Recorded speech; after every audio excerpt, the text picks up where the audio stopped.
Here is our Woma python. This is a female.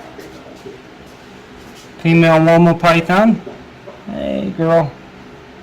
A buddy of mine has the male, and we're going to do a shared pairing on this next year. She's almost of age. Male's ready. We have some Gila monsters. Now this is Spawn. Spawn's a pretty good guy. He does not like to be picked up like that, but you've got to take your precautions with Gila monsters. Trust me, you do not want to get bit by these guys. Check that guy. Is that a real monster? Not really. Just give them their respect and, you know, use caution and proper professional handling, and you should not have any issue with him. He's junk. Look at him.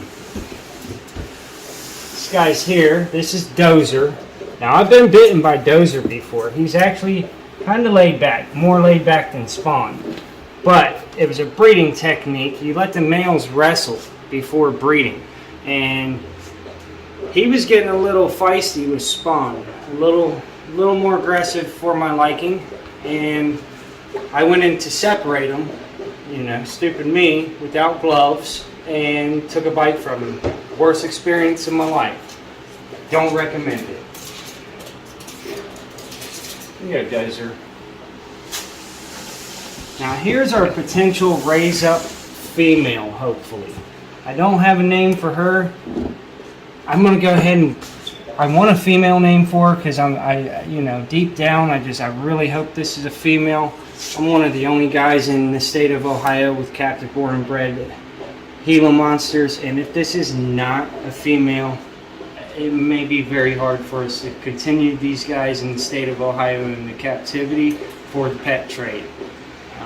Because there's some really strict laws on these guys about importing and exporting in and out of the state.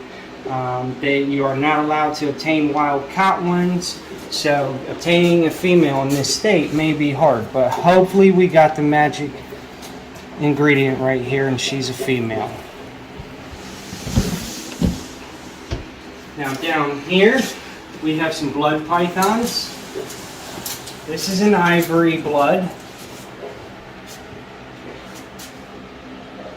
She actually has a pretty decent temperament for a blood python.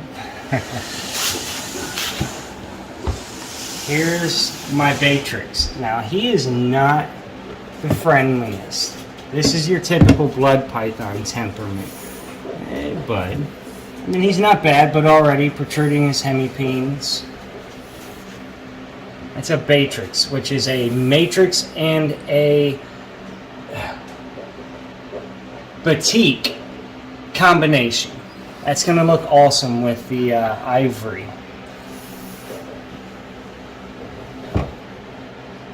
I actually named him Balthazar, which I don't like because I can barely pronounce it. It's actually one of, because he's got a temperament.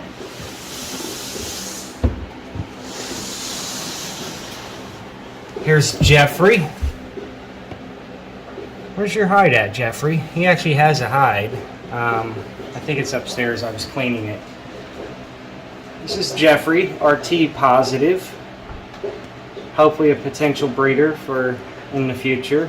We're mixing some T positive stuff into our breeding projects. He's actually pretty good. He's probably my best acting blood python.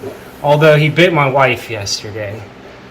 If she wasn't recording, I would be filming her to show you guys her facial expressions right now. She's, oh, Jeffrey's nice, and then she's going to put him away and he just tags the heck out of her hand. I said, it must just be you, because he's never bitten me. Over here, now this is some nice, super nice red line bearded dragons. I want to show you guys the color of these. Look at that red, orange. As adults, their tails are supposed to turn almost black. This is a line-bred Asian morph. Not meaning that it's a locality from Asia, just an Asian breeder line bred these guys for their awesome colors. His head's in shed right now.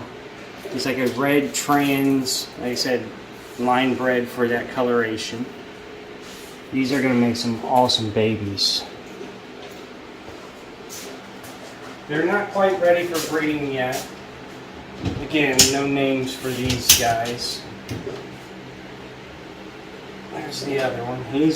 She's got kind of a darker red.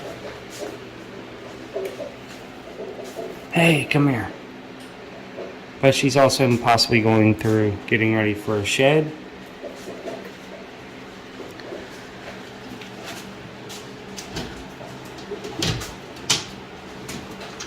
Down here, this guy's funny.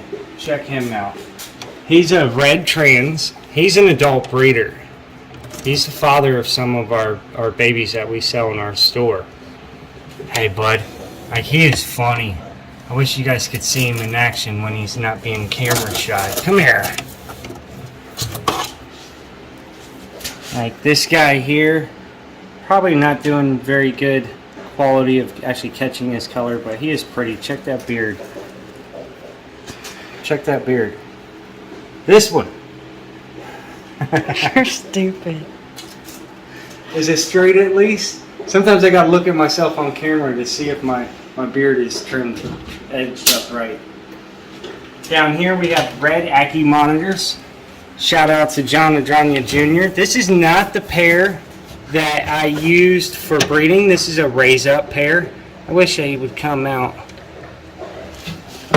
I'm going to be updating this enclosure, giving them a way more naturalistic one, and I'm going to be separating them. That's why I have this one over here, empty.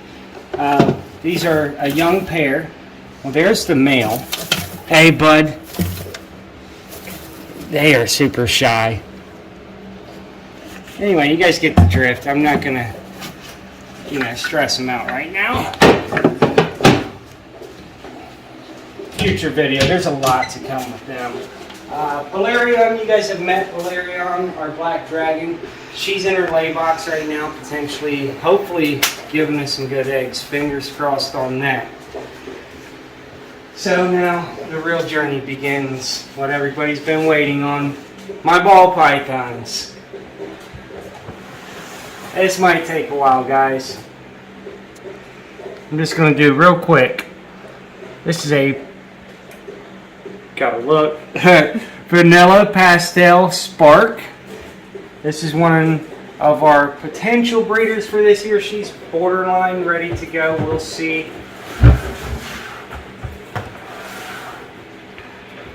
Come here, girl. GHI Pastel. Awesome. I love the GHI stuff. Honestly, I like the normal GHI. It's probably my favorite. Also mixed with Mojave, the GHI Mojaves. We will potentially be making GHI Mojaves this year.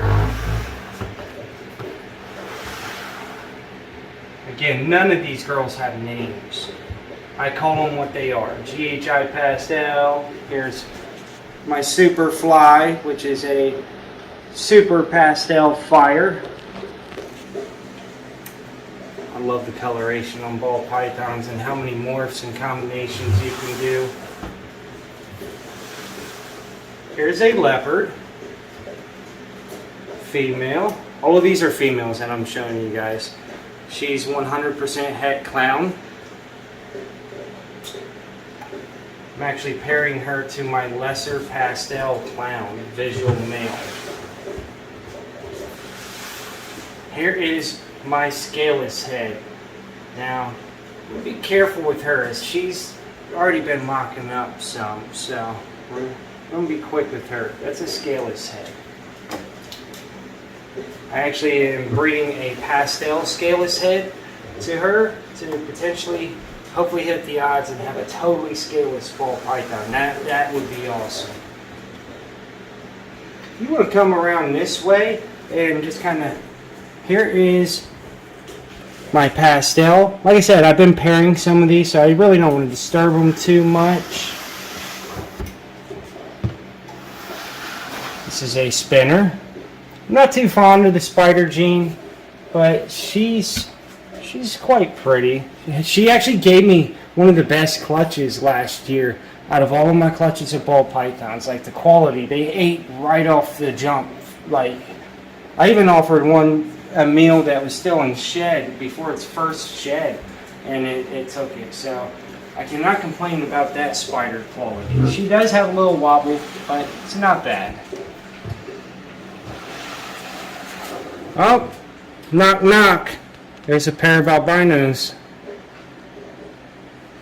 Didn't mean to disturb you guys. Hope you got your pants on. They still look like they had their clothes on. This isn't an X-rated one.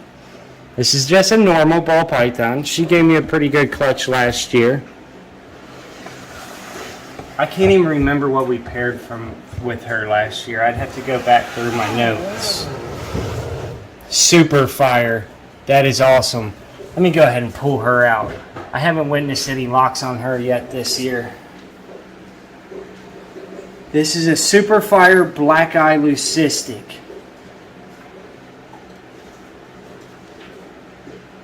Hey girl. We have another super fire that I'll get to here in a minute. He has a name. Oh, no, you don't. I thought she was going to flip that water bowl. I've already went through and cleaned stuff once today. Okay, back up to the top. More female ball pythons. This is a pastel butter genetic stripe.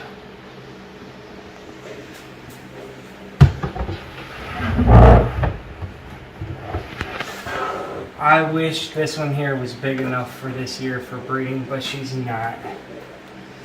This is my pied. She has some of the best patterns of a pied. Like, look at that. That's just looks like a football down here, and almost like a melting face right there. Hey, girl.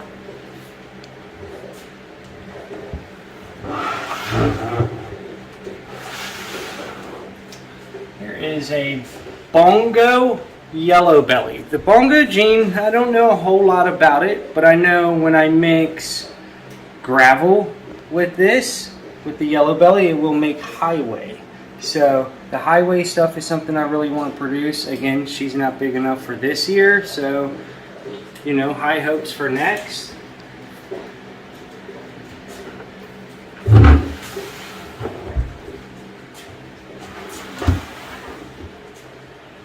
This is a high white Mojave pied.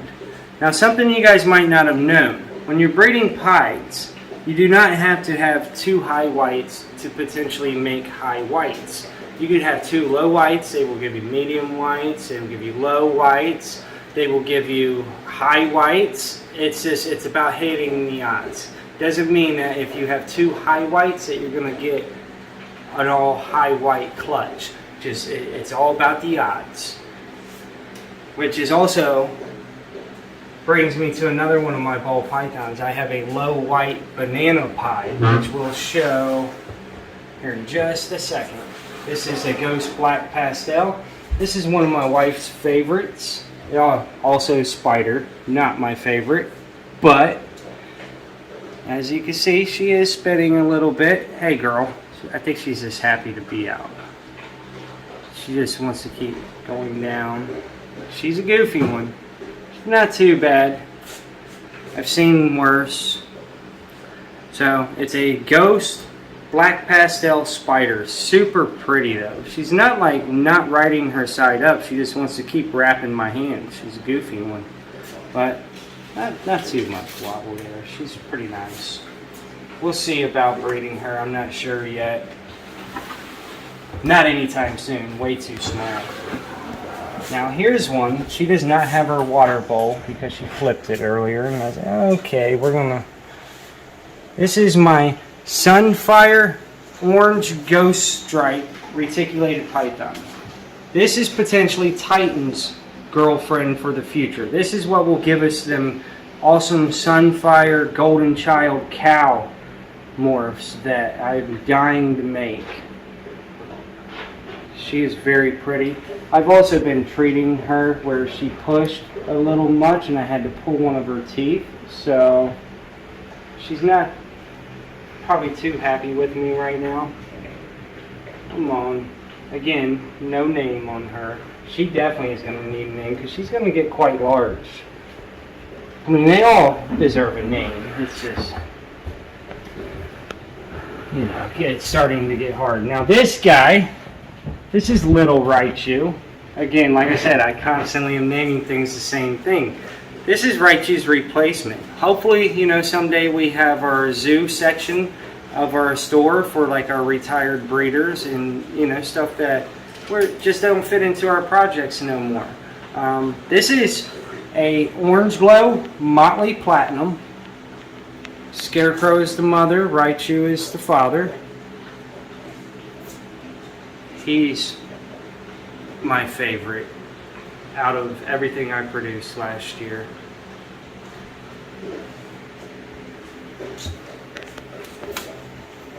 Oh, get in there, buddy. Oh. Down here we have a pair of Raise Up False Water Cobras. This is my female. She's actually very, very calm. Now the male, he has a little more of a flighty attitude. Now when these guys get bigger, they will go into 4 and then maybe even eventually a 6-foot enclosure. He's gonna be right here. Haha, come here, buddy. These are a rear fang venomous snake. Oh, you know what? And I did just feed them today, so let's set him down softly. We don't want him to regurgitate. Yeah, I forgot. They just come out of the shed, so I had some rat pups, and I offered them some rat pups. Down here, Enchi Mohawk. He's a good breeder for us here at Reptilian Exotics. He's produced multiple clutches for us. His name is Papal. I'm not going to get into that, but that's old Pappy right there. This is our Banana Enchi Pastel. He is cooling right now. There's the bowl. His name is Peely, Agent Peely. My nephew's named him after a character on the Fortnite game. Here is our lesser pastel clown. His name is Bozo. Like Bozo the Clown. I don't know if you guys probably too young to remember that. That's old Bozo the Clown. Hey, bud. I'll have to give him his water bowl. Here's Ghostbuster. My wife named this guy. It's our Super Fire Black Eye Leucistic. Speaking of Ghostbuster, wearing my Ghostbusters shirt. Getting close to Halloween. I love the old movie Ghostbusters, but who are you gonna call? Not Ghostbusters, Reptilian Exotics. Come on now, guys. Reptilian Exotics for all your exotic reptile needs.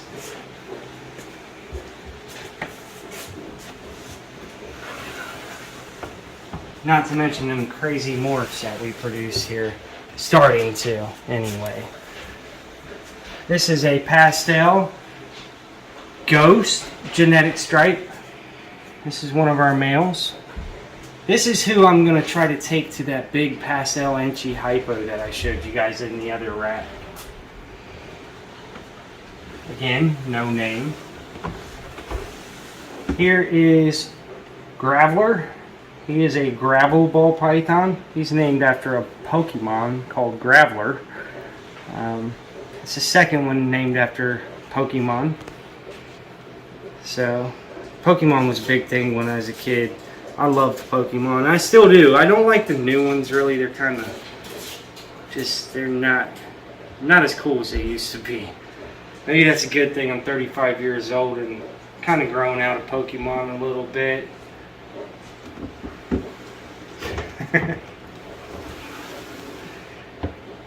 Here is a wild ball python. Now, this guy, this is a mite-infested snake. Oh my God, no. That's just the banana genetic. All the different speckles on him. He is a banana, black pastel, mahogany. Like you can almost see like purple colorations down through there. That's the black pastel and the mahogany on top of the banana. Like that's just awesome. That's an awesome combination. Almost looks like the yellow brick road. But he is also a female maker, so this is a, if my normal female gets her weight up a little bit more, I will potentially pair him to her. Just because he has all them co-dominant genetics that will pass on, hopefully, with just a normal, normal wild type ball python. Here's my low white banana pied.